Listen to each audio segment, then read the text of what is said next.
Long ago, in the time of witches, warlords, and shining knights, magic flourished in the world. Two powerful goddesses reigned. Gaia was of light, and Narok was of darkness. Although these sisters were of equal power, people worshipped Gaia's light and were afraid of Narok's dark storms.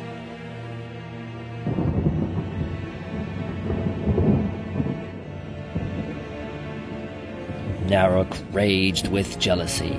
She created terrifying storms to frighten the people for her own personal satisfaction. On the summer solstice each year, the people traveled to a mountain village called Denlu to consult the oracle, a woman who could communicate Gaia's wisdom. The wisdom of the goddess was undisputed.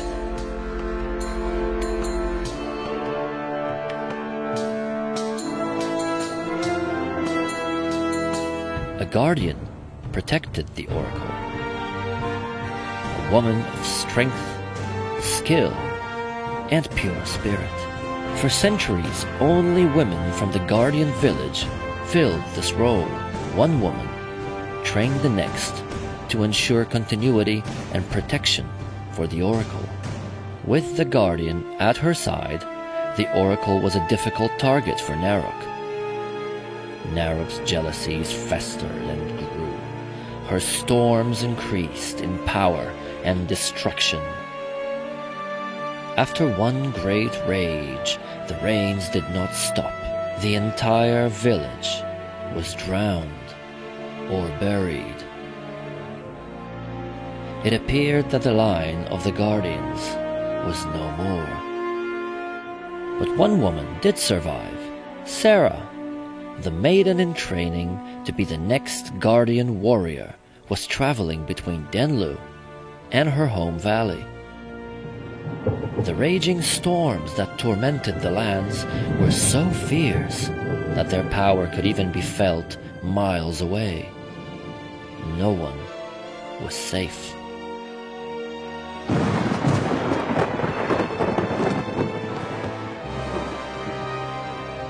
Luckily for Sarah, in spite of the dangers, fate would still smile upon her.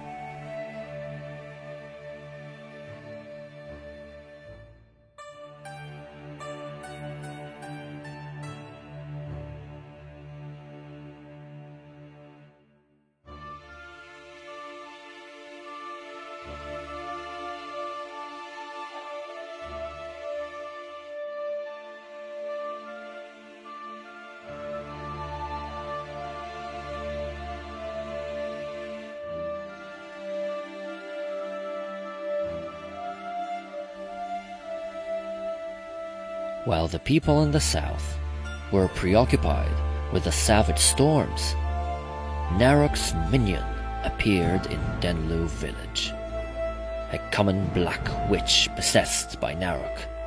Through this witch, Narok intended to abduct the oracle.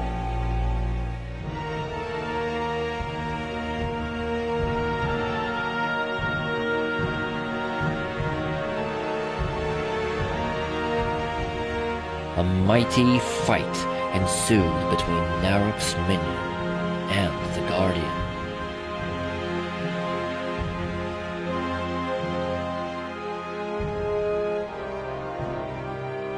The oracle, left defenseless, was snatched away. The only thing that she left behind was a ring. The oracle's soul was bound to it, and the ring would be the only link to find her.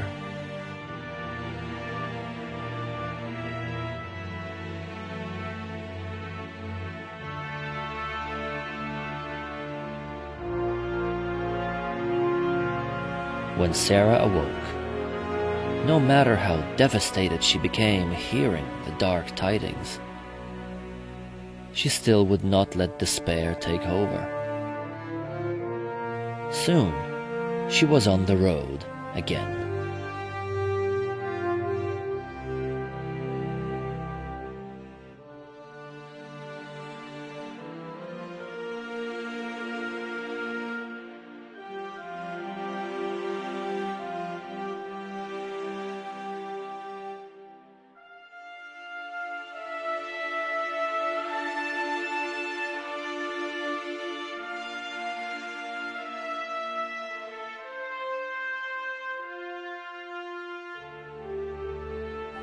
She had been walking for most of the day.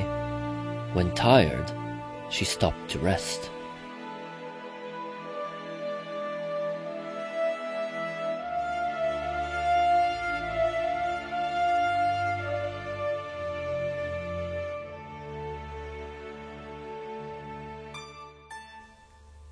Soon, however, something strange caught her attention in the water. Sometimes God speaks to us when we least expect it. And so it came to be that time. Gaia herself appeared on the shimmering surface of the pond. Whether it was a real vision or just an illusion, Sarah heard that all the forces of light were with her, that she should never despair, and that she was capable of more than she could possibly imagine. Finally, that she was not alone, and that soon she would meet a faithful companion who would lead her on, always be with her, and never leave. He would take her to a sacred cave, deep in the woods, where she was to finally prepare for her battle with the forces of darkness. Soon it became clear who that companion would be.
They traveled the rest of the day without stopping, through the forest to the north of Denlo, crossing the river to the northern districts, through the valley of the vines, and across the Sky Ridge.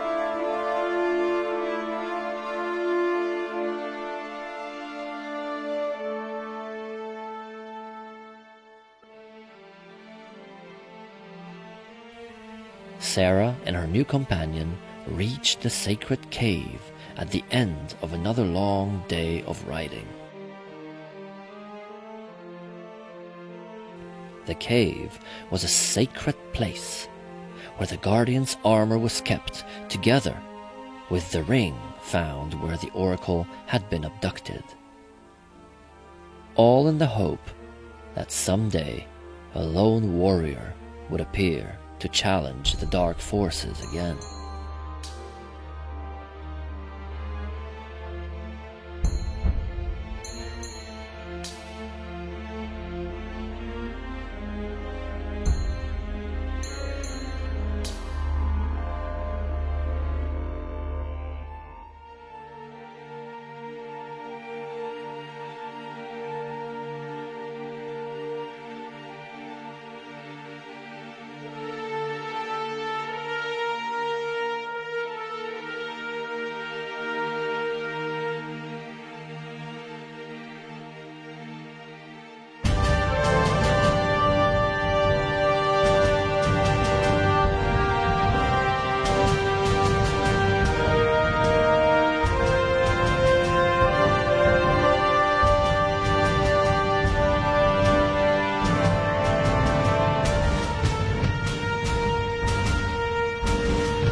As the new guardian, it was Sarah's time to wear the sacred harness and meet the challenge. Now it was only the question who would strike the better blow.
Weary from battle and exhausted, Sarah faced the cloudless sky with peace in her heart for the first time.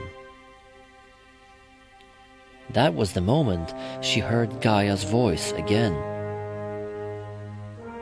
"It is done," she said. "Sarah, you are a worthy guardian. Take the oracle back to Denlu. It is time for the people to feel my warmth and light again."